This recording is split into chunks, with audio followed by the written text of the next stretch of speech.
There we go. Okay, sorry about that. There's always something on these shows. We'll start again.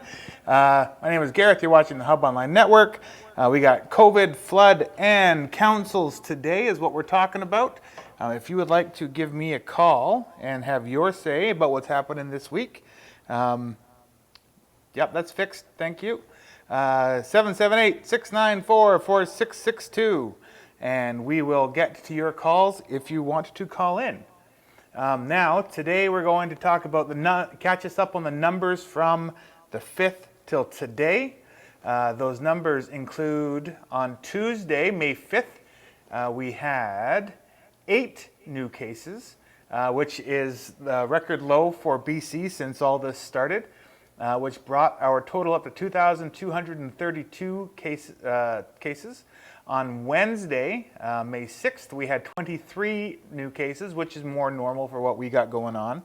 And today, we are sitting at 33 new cases, which brings us totally up to 2,288, which breaks down to 865 in Vancouver, 1,064 in Fraser Health Region, 126 on the island, 179 in the interior, and 54 in Northern Health.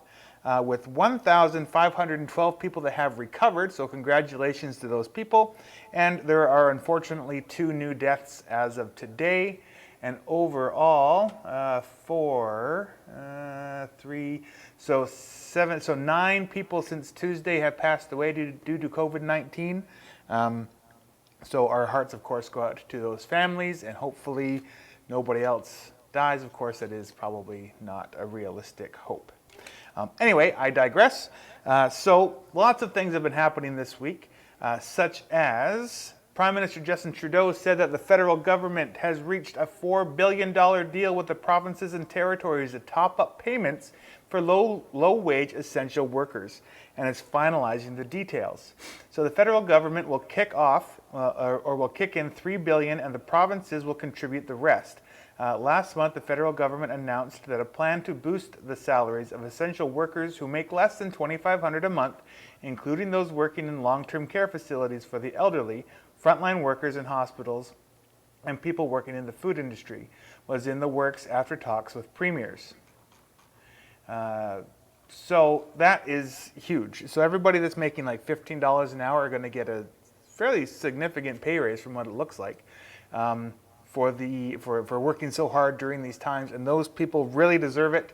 I know that, like, I'm the shopper in my family, so I see all the people at the Safety Mart and the pharmacy, and they all deserve, first applause, and B, they deserve more money. So thank you all of you essential workers that are out there. You're doing a fantastic job. Now, of course, my thing here has sort of mucked around on me.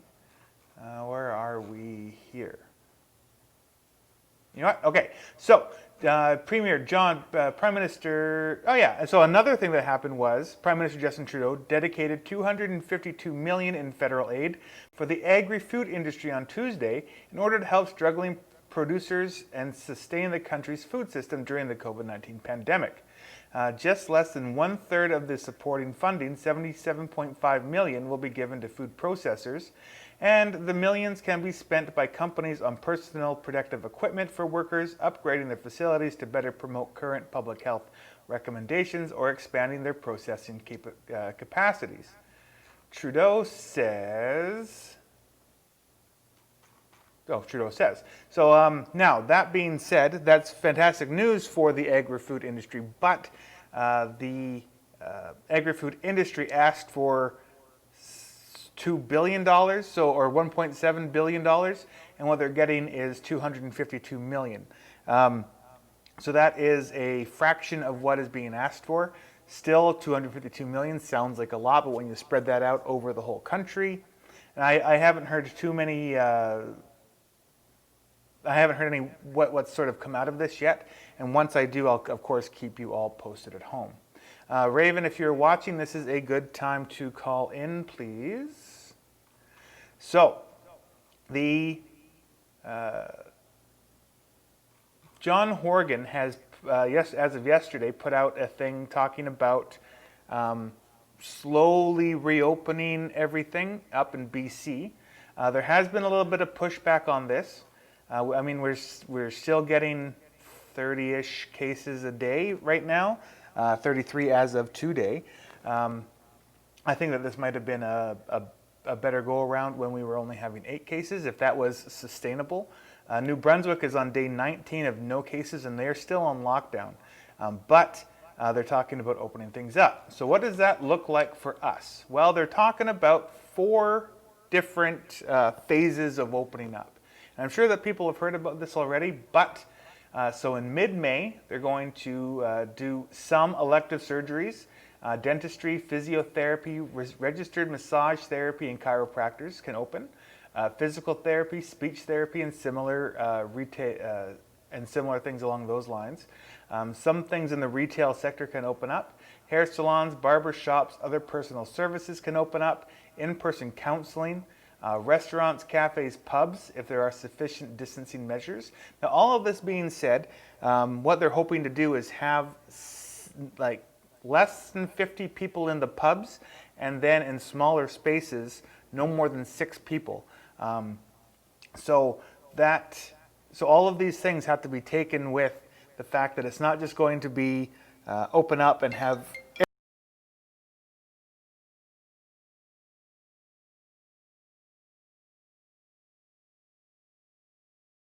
Good, Garrett. How are you doing today? Oh, I'm living the dream. Living the dream. That's a great answer. I'm glad to hear. So what's new and exciting in your world? Well, it's really nice out today, and I am happy about that. We had like a week of solid rain and kind of dreary weather, so I'm excited that my plants are getting some sun, and I could use the vitamin D too. So what about you? How's Ashcroft? Well, Ashcroft seems to be doing well. Nice and sunny here. The flooding stopped in Cache Creek, which I'm going to get to later in the show. So, yeah. Yes, I'm curious for an update about the flooding because, as you know, it's been going on around 100 Mile House too. I don't know if you heard, but our main park actually closed. I believe it was at the end of last week. Oh, really? Yeah, Centennial Park there.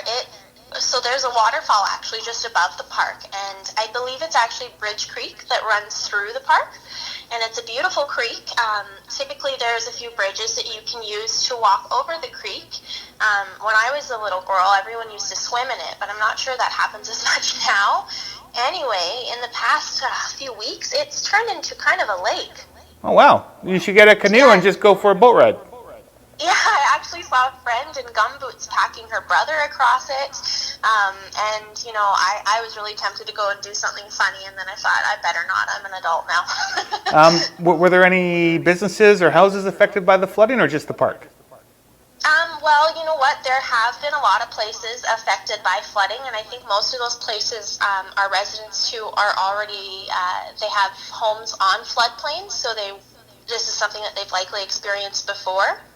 I know that it was happening a bit out on Horse Lake, which is really close to the main town of 100 Mile House, for anyone who isn't familiar. My grandma lives out there, and it's about a 5-minute drive from town.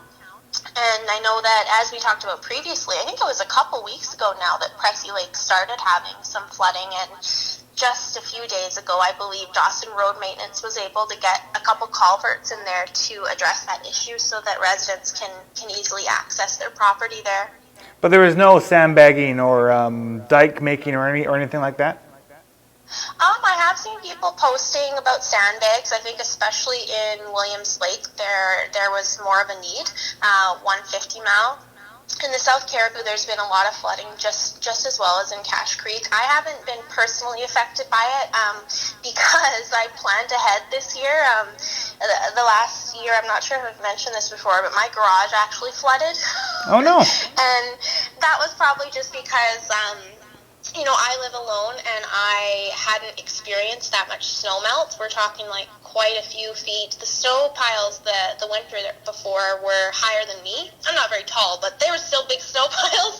And so when they melted, they just rushed my garage and my yard. And this year I made a little creek sort of diversion thing with the rocks, like my dad used to do on the farm when I was little. Nice. And that got the job done. So Not necessarily sandbags, but I think a lot of people are having to take two tractors and all sorts of methods to, get by when it's such high melt, and especially now that it's getting hot out. It's only going to increase for a little while here. So I follow you, of course, on Twitter and on Facebook. I'm wondering your take on the slow opening of the province. Well, you know what? I think, I don't want to speak for anyone else, but I would say that I had mixed reactions to it. I think my initial reaction when the news came out yesterday was it felt a little quick, and it felt a little bit, just felt like a rapid sort of string of announcements. And then my second immediate reaction was excitement, because just why wouldn't you be excited for the world to get a little bit back to what it used to be like? I mean, I don't want to see us go back to exactly what we were, but I'm certainly eager to see my family if I can, if it's safe to do so. And I'm certainly eager to socialize with more than just strangers, although that has been nice during these restrictions. What about you, Gareth? How did you feel about it? Well, I'm in theory not supposed to give my opinion. But you always do.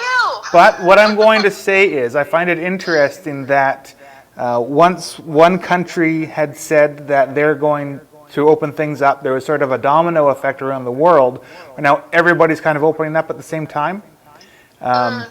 So it to me sounds interesting how it's all sort of everything. Yeah, that's kind of my thought process on it. But that's not my opinion. That's just facts from what I see on the internet. Yeah, that's a fair observation, right? I feel that you're more than allowed to give your observation, because sometimes we all observe things or we notice things that someone else might not have noticed. I definitely noticed that too.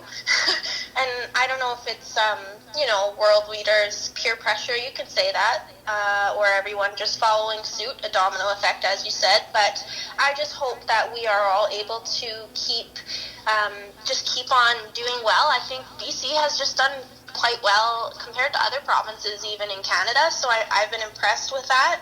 I will say that I've seen a lot of people, even friends and family members, or extended family, etc., whoever, loved ones, I'll say, I've seen them breaking the rules during quarantine. And in the beginning I was saying stuff, and then I kind of just stopped, because everyone can make their own choice, and it is up to everyone individually to gauge their risks and gauge their priorities. So I think that's just how we have to move forward, and do our best, though, to think of everybody else, not just ourselves. Yeah, fair enough.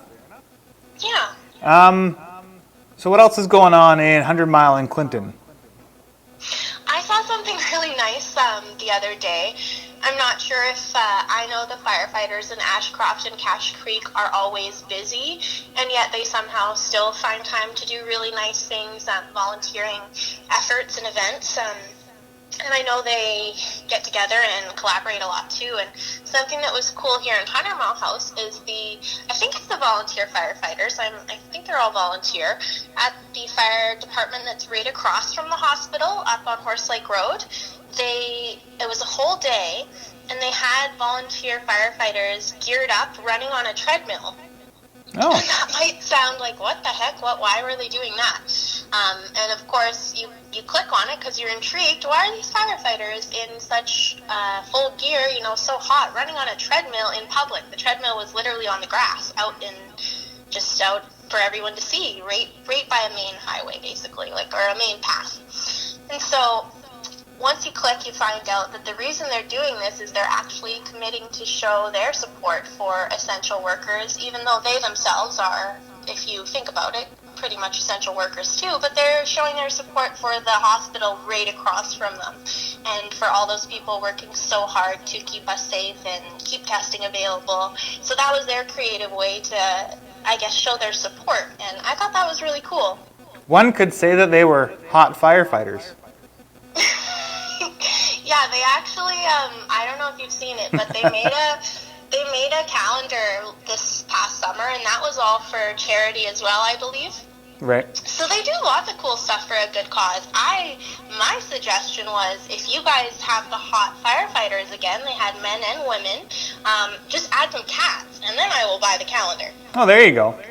That sounds like a good idea. Firefighters saving cats? Who wouldn't want to buy that calendar? Well, cats yeah, that makes a lot of sense. Yeah, exactly. And maybe you could give maybe half it with the SPCA or something. I know animals are always in need. That's my little shout out for the day, or my idea. So the other thing that I have seen you comment on is, and I've talked about this a couple of times, and I do have another bit about this later on in the show, but what is your hot take on the gun thing going on? As I commented, I think everyone probably would have saw, that was last week or the week before when the announcement was made. That was last Friday. Last Friday. So last Friday when the announcement was made by Prime Minister Justin Trudeau, I think I commented something along the lines of just expressing my support.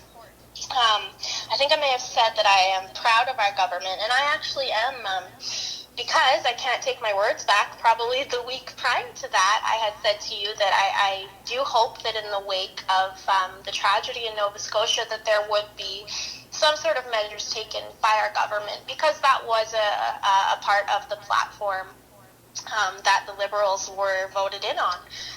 They promised more gun control, and so you can't necessarily promise something and have everybody vote you in, whoever voted for the Liberals, and then not follow through. So it's nice to see your government commit to a promise and follow through, especially in the wake of something so awful. I obviously have grown up around guns, so I understand the concern of gun owners not wanting any rights or freedoms taken away. But I do think that the way in which our government has gone about it is pretty fair. And I also think that we just have to recognize that things like what happened in Nova Scotia, they are less likely to happen when we have these rules in place. Good answer. That's my spiel. Right on. Yeah. What else? What? Well, I won't ask you your opinion since you... Well, the thing I find, the fact that I find interesting, and this isn't a positive or negative, this is just something that is a fact based off of articles on the internet, is the lack of debate and vote in Parliament. Yes. So if I had to say anything about it, it would be about that. Not that I don't disagree with the fact that they're wanting to take the guns off the streets. I just find that one thing interesting about this. It was, you could say, one could perhaps say that it was also sudden, like the announcements yesterday. Right. Yeah, I think that's a fair observation too. Yeah. Hey, while I'm on the air, I have to give another shout out to, I love giving shout outs to locals who are incredible, and I think I missed a week of shouting out village counselor in Clinton, Sandy Barrage. She's up to good stuff again for her community. So Mother's Day is this weekend in Canada. I know it's different in other parts of the world, but for Canadians, we're celebrating Mother's Day this weekend. And Sandy posted on Facebook, as she often does when she has a great idea. And she said that, hey, instead of posting, well, not instead, but in addition to posting hearts or rainbows or butterflies in your window or messages of support, how about we do flowers in anticipation of Mother's Day? So people in Clinton are virtually drawing flowers, and lots of people are planting flowers and, you know, bringing their garden out to front so everyone can kind of enjoy it and getting into the spirit of Mother's Day. And the local Communities in Bloom Association is doing a little something along those lines, too, for the kids, and it's called Plant a Little Sunshine. So Clinton's getting in the spirit of summer, which is kind of nice when things are still a little weird and a little uncertain. It's nice to celebrate the sunshine. And happy Mother's Day to all the mothers out there in advance of the actual day itself. What are we looking at? It's the 7th, so that's on Sunday? It is. It's on Sunday the 10th. And happy Mother's Day to all the mothers. Happy Mother's Day to my mom. Lisa. She has been an awesome mom. Happy Mother's Day to all the mothers and women especially. A lot of women in our lives are incredible and don't get the recognition for being a mother to, maybe a neighbor kid or their niece or nephew or whatever. Mothers are great. Yes, they are. They are. We should celebrate them every day. Well, that's just not fair. Well, yeah, true. Celebrate your mom, celebrate your dad, celebrate the people you love every day. Yes, that is a good statement there. Yeah, that's more fair. Anything else going on with you these days? Well, Clinton did another birthday parade. Oh, the teachers did a parade today in Cache Creek. They drove around and waved at all their students. Oh, that's funny because Clinton did that too a couple weeks ago, and I think they're doing it every Thursday. Oh, well. That's awesome. Yeah. Well, this is the first time I've seen it, but. Oh, okay. Yeah, that's. Yeah, I think Clinton has been. Maybe they're doing it in connection because I know that ASS and DSS have a pretty close collaboration, just because they're in the same district. Right. Yeah, definitely. We always had a close connection. David Stoddart and Ashcroft, and I think Desert Sands is the same, right? Yes. Pretty well connected too. Yes. Cool. Well, that's so good to hear that the teachers are giving back and connecting with their kids. I know that teachers mean a lot to their students. Well, especially in this time when you can't really connect with them too well. Yeah, exactly. They're big role models, and not even just the education, but suddenly not seeing that person you're used to spending such a huge part of your day with all the time could be really hard for a student, I imagine. I've seen a lot of current teachers quit because of their students now. Meaning that now that the kids are home, parents are now the teachers, and that those teachers have quit because they can't handle it. So I say, good job on actual teachers for putting up with everybody else's kids. Yeah, exactly. And good job on all the parents who are having to step up as teachers too. I know that the restrictions, I'm not totally sure what that's going to mean yet. I know that part of the changes announced yesterday do involve, easing those restrictions in school, but it does still seem like that's a bit different in every district and in every area. Yeah. Yeah, there's lots of different rules going on, and nothing is technically mandatory. So my understanding of it is, yes, they're opening classrooms up in a couple of weeks for the end of the school year, but you don't have to send your kid, and there's going to be lots of rules based off of what the kids are allowed to do, when they're allowed to actually go, all sorts of stuff. So. Yeah, so it's definitely, I guess that's to be expected, but it is also so weird. It's always weird. We have to kind of just take all of these announcements as they come because it's such a new world. If you think back 20 years ago, did you ever think kids would be spending, such a huge amount of time at home and we'd all be teaching them and the world would be in this state? Not if it wasn't for a strike or something. I wasn't thinking... Yeah. Because you kept hearing about like Ebola and Zika virus and H1N1 and all that stuff, and none of those did this. No, that's the thing. I can even think of a time in Clinton, for example. This is kind of weird. I'm sure it's happened in other small schools, though, but there's been times where a bad flu, like when H1N1 came, and I don't know if it was H1N1, but one time we all got really, really sick, and basically everyone in the school was sick. So I swear there was maybe like 2 or 3 kids who came to school and just worked in the library with a support teacher for a couple days, and that might have been the closest thing, or the time when we had the extended strike, and I think it was basically a month of no school. Yep. But this is different, and this is something that kids are. I saw someone say that for parents, it's really important how you use this time and how you talk to your kids about this, because it can either be a traumatic event for them, or it can be kind of an opportunity to connect with their family and maybe grow and learn some new skills. But it's all about how you spend that time. Very good point. Mm-hmm. What else you got? Anything? Well, just shout out to Jackie Wilkinson. I believe she turned 75 on May 5th, and she was the lady who had a birthday parade, which was really, really beautiful. That's on the Clinton Facebook parade. Someone actually filmed it. It's so cute. It might bring a tear to your eye. It's just absolutely adorable to see her smile and just how happy she was to connect with people and have everybody cheering for her in their vehicles. It was really neat. Well, happy belated birthday. Yeah, happy belated birthday, Jackie, and happy birthday to anybody else who's been spending birthdays maybe alone. Did you? Sorry, you said May the 5th, which reminds me of May the 4th be with you. Did you see that story about the lady in Calgary? The lady in Calgary. I'm not sure that I did. In the stormtrooper costume? No, I don't think No? I saw that story. What was that story? So, there's a bar in Calgary that's slowly opening up, and they made some new rules so some people can go in, and they put one of the employees into a stormtrooper costume on May the 4th, so it's the Star Wars Day, and they gave her a blaster, plastic blaster, and they put her on the road. Somebody calls the police saying that there's a person in a costume with a gun, and the cops show up and get her to get on her knees, and she falls forward and smushes her face in the helmet and gives herself a bloody nose. Oh no! Yeah, so now there's a big thing that the cops didn't handle the situation properly.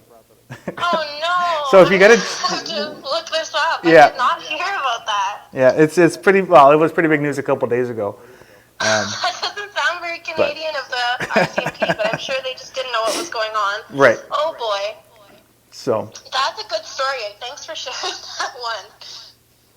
Wow. There's been a lot of interesting and special events this week. While we're at dates, I also just want to give a shout out. I believe it was also May the 5th that was just a national day of recognition for missing and murdered Indigenous women and girls. Yep. I think it was May 5th. And so we were asked to wear red, if you like, just to show your support and recognition on that day for something that's still definitely a big problem in our country and our province. So I certainly wore red. I hope others did. And yeah, that's just another cool day that happened recently that we should pay attention to as well.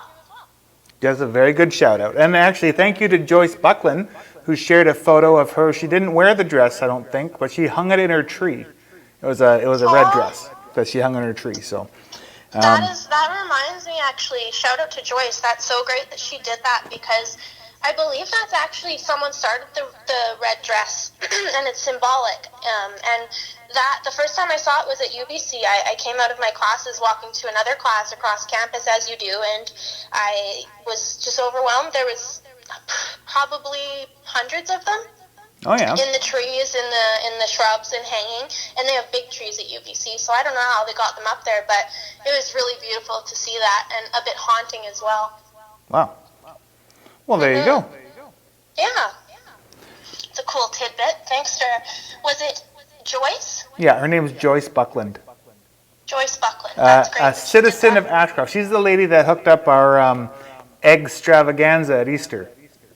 Oh, cool. Yeah, so she's in all sorts of stuff. She's kind of the Sandy Barrage, you might say. Yeah, there you go. That's a very good comparison. With the good ideas and the wonderful volunteering. Right? I love women like that. But I'm going to let you go now. Awesome. We'll do this again next week. Your updates. Perfect. Okay? Well, you have a great rest of your afternoon, Gareth. You as well, Raven. Thanks for phoning in. Yes. Talk to you soon. All right. Bye now. Bye. And of course, that was Raven, a journalist from 100 Mile, and she covers 100 Mile in Clinton. So thank you, Raven, for phoning in. And just to get back to now phase 1 of our reopening strategy, office-based work sites are going to reopen. Again, all of these things have the caveat of extra cleaning, safe distances, and limited people. But that means that we can get fully staffed back here at the... I have a new thing about this. So we're the Hub Online Network. I'm calling us the Honline Network. Let that sink in. But hopefully we can get Jessica back into the office and we can start making more content for you. So some recreation slash sports places can open. Outdoor low contact sport is preferable. Most provincial parks will open as of May 14th. That's my friend's birthday. Shout out to Will Chard. Happy birthday, buddy. Beaches and outdoor spaces are going to reopen. Transit services are going to reopen more fully. And childcare is going to open more. In June, hotels and resorts can reopen. More parks, including some overnight camping as of June 1st. The film industry is scheduled to restart hopefully in June and July. So to everybody that that I know that works in the film industry, hopefully you guys can get back to it and start making those shows, because we're going to need more content made for our televisions. In July, some entertainment such as movie theaters and the symphony, but no large concerts. I'm not sure how they're going to do that, having people in places in large crowds. But you need more. So the Hub Online Network says you need more people interaction during the day, I think. Yes, me as well. In September, K-12 education with only a partial return to school this year. Yes, again, as Raven and I talked about, they are talking about opening up the schools again for the very last 2 or 3 weeks of the school year.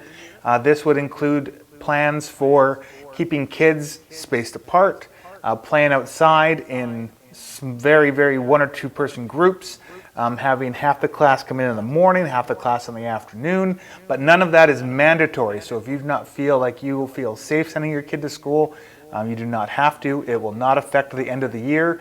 Again, everybody this year passes. I think this is just a way to bring a little bit of normalcy back into children's lives.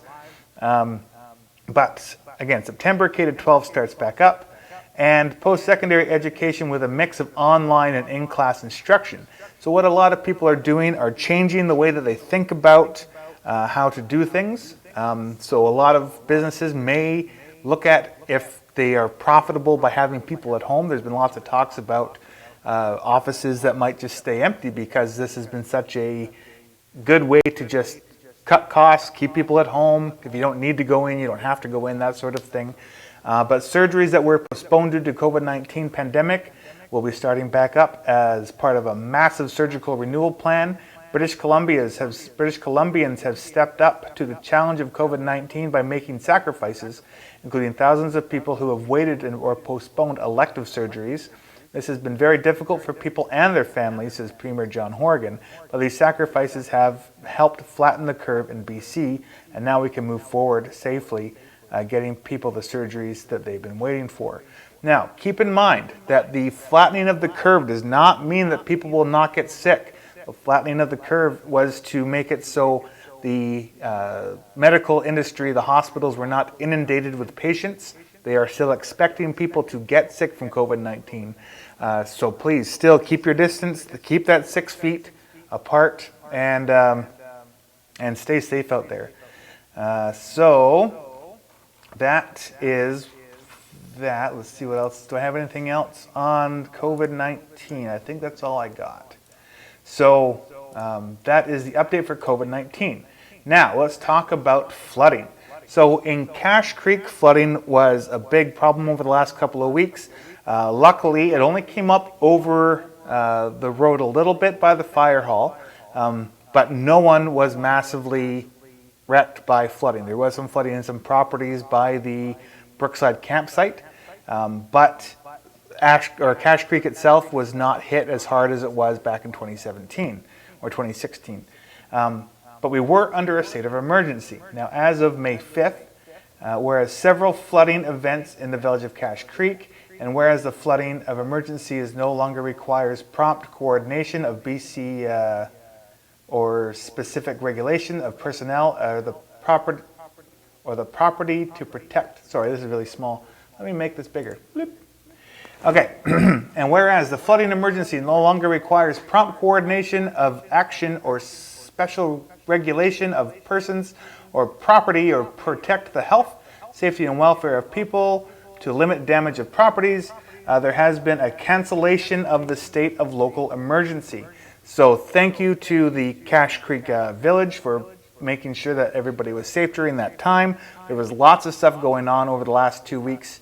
There was lots of riprap placed, some evacuations put in order. You can of course see all of the reports that we did in previous shows, but now the local state of emergency is done. That being said, there was, where is it here? There it is. The village of Cache Creek is no longer in a state of local emergency. However, water levels in the Bonaparte River have stabilized. They will stay at their current level before lowering. So leave your sandbags in place and keep children and pets away from the banks of the river and creek. There are no evacuation alerts in order currently in effect. Village Public Works staff continue to monitor water levels and bank erosion in the river and at the creek. This is the last update that will be issued in regards to the 2020 Cache Creek FreshNet. Reminders, bank erosion is still a problem. Stay 10 feet away from the water's edge. The village will be conducting some remediation work in the river and creek over the next few weeks. The village of Cache Creek is still monitoring the situation and will take any actions necessary if the situation along the river changes. And remember to maintain COVID-19 physical distancing and protocols. Keep your distance and wash your hands. So that is the update from the village of Cache Creek. And thank you everyone that helped with sandbagging. I'm living in the Sage and Sands Mobile Home Park, where we had a big sandbagging group. About 10, 15 people showed up and helped out with that. So thank you all very much. And I know that that's the case at the other sites where sandbags were used. So thank you everyone that came out and helped during that time. And again, thank you to the council and all the workers of Cache Creek that helped with the riprap and the fixing of the dikes and keeping everybody safe. It was a fantastic job and it kept everybody out of the water. Talking about water and safe places, the Ashcroft Terminal is trying to make a working group to talk about the slough. If you are what they're looking for is a representative from the Village of Cache Creek Council, a representative from the Village of Ashcroft Council, one representative from the Bonaparte Indian Band, from the Ashcroft Indian Band, 3 members at large from the community, and 3 representatives from the Ashcroft Terminal. Now what they want to do is sit down and identify potential issues associated with restricted access, generate ideas about alternatives to riverfront access on Ashcroft Terminal private property, share information with the wider communities about the alternatives, although they have denied us, the Hub Online Network, a seat at that table. We did ask to join. They've told us no. They don't feel that people will be willing to speak openly about their ideas if we're there. We'll have to wait for them to come out with what they feel is the appropriate information to give to the community. The purpose of the working group is to identify potential issues associated with restricted access. So if you are one of those people and you would like to sign up, you can get a hold of the Ashcroft Terminal. If you go to their Facebook page, they have a link where you can apply to be one of the people to sit in on the round table. So if you're passionate about being able to go down to the slough and you want to be a part of making that a reality, sign up, and that would be fantastic if we could have a safe way to get down to the water. Now, one of the things that we at the Hub Online Network have been, or the Honline Network, I got to remember to use that, has been doing for the last 10 months or so now, is filming council meetings. We film both Cache Creek and Ashcroft, which is difficult sometimes as they're both on the same day. One's at 4:30, one's at 7, unless there's a committee of the whole meeting, which happens at, I guess depends on the week. Could happen at 3:30 or could happen at 6. Anyway, I just wanted to catch you guys up on what is going on in our councils right now. And so I'm going to go back just a couple of meetings since the middle of COVID-19, or I guess at the beginning. So March 23rd, I'm just going to briefly go over the agendas of what happened in those meetings, fill you guys in. So just the big things that came out of the 23rd meeting in Ashcroft was, where are we here? So there was an economic development and tourism strategy and implementation matrix. So the Village of Ashcroft is trying to come up with a plan to bring in an economic development strategy that involves tourism. And one of those things that they chose to do was go to the Northern Development Institution of Technology, I believe, but it's NDIT, and they went for a grant. And the grant covers an economic capacity fund. So what they chose to do with this, it was a $50,000 grant that they went for, and they did get it. And what they've chosen to do is take $25,000 to hire somebody to be the economic development and tourism strategy person. So that person comes up with a plan. And then they want to spend the other $25,000 of the grant to take that plan and put it into action. So that was something that came out of the March 23rd meeting, as well as the outdoor burning bylaw, which they are going to put off. So what happened was Councillor Jonah Anstead put together a presentation about amending the burning bylaw so people can burn in their backyards again. There was a little bit of blowback against that, but they tabled that particular discussion until after COVID-19 is done, and that was carried unanimously. And that was really the two big things that came out of March 23rd. Then we move on to April 14th, and so this one was the first meeting that couldn't have any people go to it. So this is strictly, and all of these meetings are on the Hub Online Network YouTube channel and Facebook page. So if you want to go check those out, you can go and see what you missed. So they discussed having a virtual town hall, which we did this last Monday, which I'll get to in a minute. Sorry, I had a couple of things. So they said yes to the curling club upgrades. Now there were a couple of different levels of things to repair the curling club building, and they chose sort of not the lowest end, but not the highest end, but sort of in the middle. None of the choices really fixed all of the problems with the curling club building. This one solved up to $152,900 worth of issues that this building has, and they passed that unanimously. What else was on that one? That was really the big one. That was the big one for that particular thing. At the last meeting, which was on April 27th, and again, no one from the public was allowed to go, but it is on our YouTube channel. The Economic Development Recovery Select Committee. So what this is the Village of Ashcroft is, again, very much like the SLU. They want to put together a committee of people, both of council and with members of the public, business owners, that sort of thing. And they want to have people talk about how to get Ashcroft going again. Now that the province is looking at opening up a little bit, how can we open up Ashcroft in a safe way? So again, if you would like to know more information about that, you feel like you have a lot of input that you would like to put in, get a hold of the Village of Ashcroft and see if you can't get on this short list for that. But the Ashcroft Village has been quite active. Lots of things going on. They did again have a virtual town hall on Monday, if you missed that. We did it live. There was a few technical difficulties. We tried out some new equipment that didn't go over very well.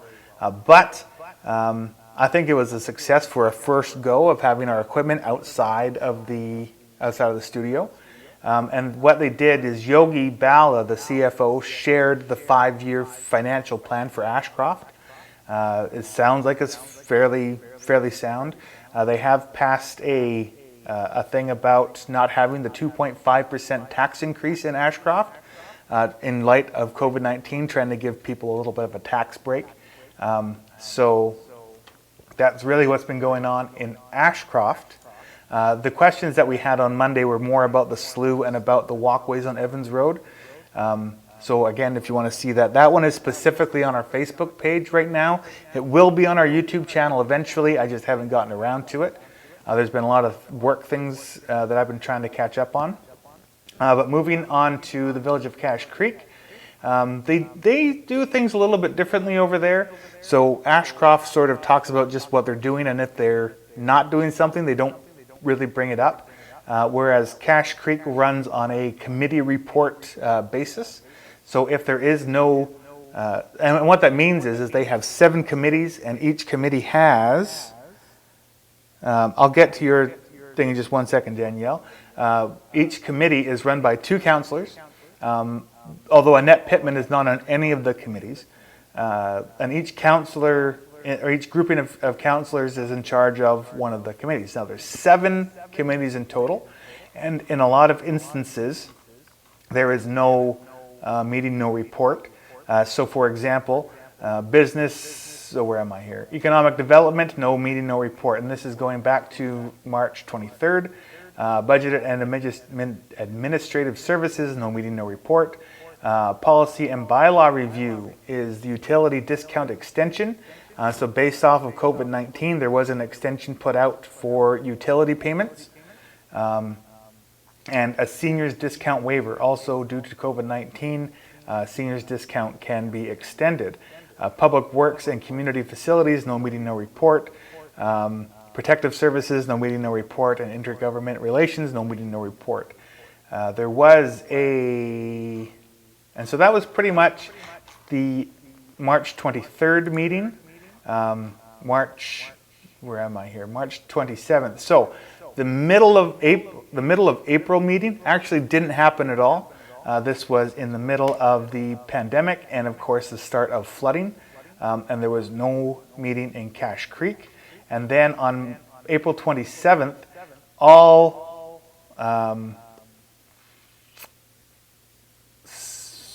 pretty much all of the committees had no meeting, no report. It was a 7.5 minute meeting, which is very quick. They, however, did all thank each other for doing a great job in Cache Creek. And so that was very interesting. So go check those out. Again, all of those meetings are on our YouTube channel. And Danielle says, yes, backyard burning again would be awesome as long as you have a running water source bucket nearby and very low flames and monitored at all times. Yes, that would be a great way to do things. But if you have an opinion, you should go and actually talk to the village and have your say and make sure that you put that across to them, Danielle. So then, since I talked about the villages, I want to talk about just the last couple of things that our MLA and our MP have been talking about. So based off of Twitter, here's what MLA Jackie Taggart has shared. This excerpt is linked to a news article from the Vancouver Sun. So of course Jackie Taggart is the MLA that does live in Ashcroft. And we do have a few interviews with her as well. Again, go to YouTube, check it out. She shared, she didn't post this herself, but she shared that BC's opposition Liberal Party is calling on the NDP government to suspend the provincial sales tax, the hotel tax, and the employer health tax for up to 3 months to help the economy recover from COVID-19. Opposition leader Andrew Wilkinson outlined the measures Tuesday in a letter to Premier John Horgan, in which he praised the government's response to the coronavirus and called on it to be aggressive in helping rebuild the economy. So that is an excerpt from the Vancouver Sun article based off of something that Jackie Taggart shared. So thank you, Jackie, for being on top of everything that's going on in the Legislative Assembly. Now, to also have something that Brad Viss did, he talked about this is a minute and a half. I can't share the video, I can share the audio, so I will make sure that you guys can hear that. And then, so I'm just going to play what he said, if I can get the audio going here.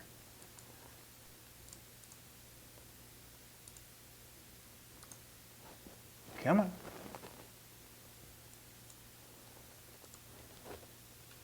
Maybe I can't do it.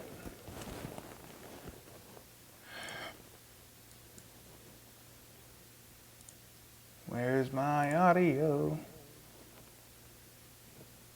Man. I'll do it next time. I don't know what's wrong with this. I just moved the computer, so I'm sure it's something that I've done. Anyway, he goes on to say that he did up a petition in regards to the firearms that, of course, Raven and I talked about earlier. He says all sorts of things about this petition, and you can find what he says on his Facebook page and his Twitter account. It's the last thing that he posted because this came out this morning. So that is what's going on with Brad Viss. He has a petition going on about what is going on with the guns. So moving on from there, what else do I have to share with you guys? Unfortunately, Graffiti Days. It is with regret that we want to inform everyone that Graffiti Days is canceled for this year. Over the years, many obstacles have arisen that the team has overcome, but we felt that this year with the current public health environment, we should err on the side of caution. We hope that you all stay safe and look forward to seeing everyone next year. So Graffiti Days for this year is canceled, unfortunately. And Thunder in the Valley drag races follows the same story.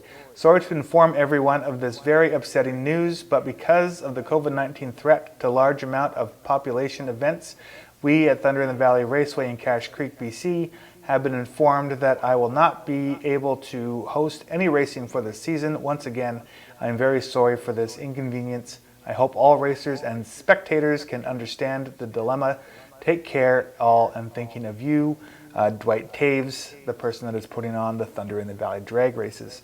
And so, yes, unfortunately, those two things are done for this season, just like so many other things going on right now. But let's end this show on you know what? Let's talk about this first. This is the COVID-19 helpline. So if you are at home and you need some help, if you need food, supplies, or anything like that delivered to you, your pharmaceuticals, your mail, if you're lonely and just need somebody to chat to, if you need spiritual support, call 250-457-3422. Again, that number is 250-457-3422. This is the Ashcroft Cache Creek helpline. And if you need more information, you can go to Cache Clinton COVID-19 Community Info Board. There's lots of really good information there for people about how you can get a hold of government finances, support groups, that sort of thing. So this is put on by the Ashcroft and District Hospital Auxiliary, the Ashcroft Hub, Ashcroft Moving Forward, Better at Home, CRS, Elizabeth Fry Society, Equality Project, Hospice, Hospital Friends and Family, the Hub Online Network, MLA Jackie Taggart, MP Brad Viss, Sage Hills Church, St. Albans Church, and of course the villages of Ashcroft and Cache Creek. There are many volunteers willing and waiting to help you. There's lots of resources out there waiting to help you if you need it. So please do not hesitate to call 250-457-3422.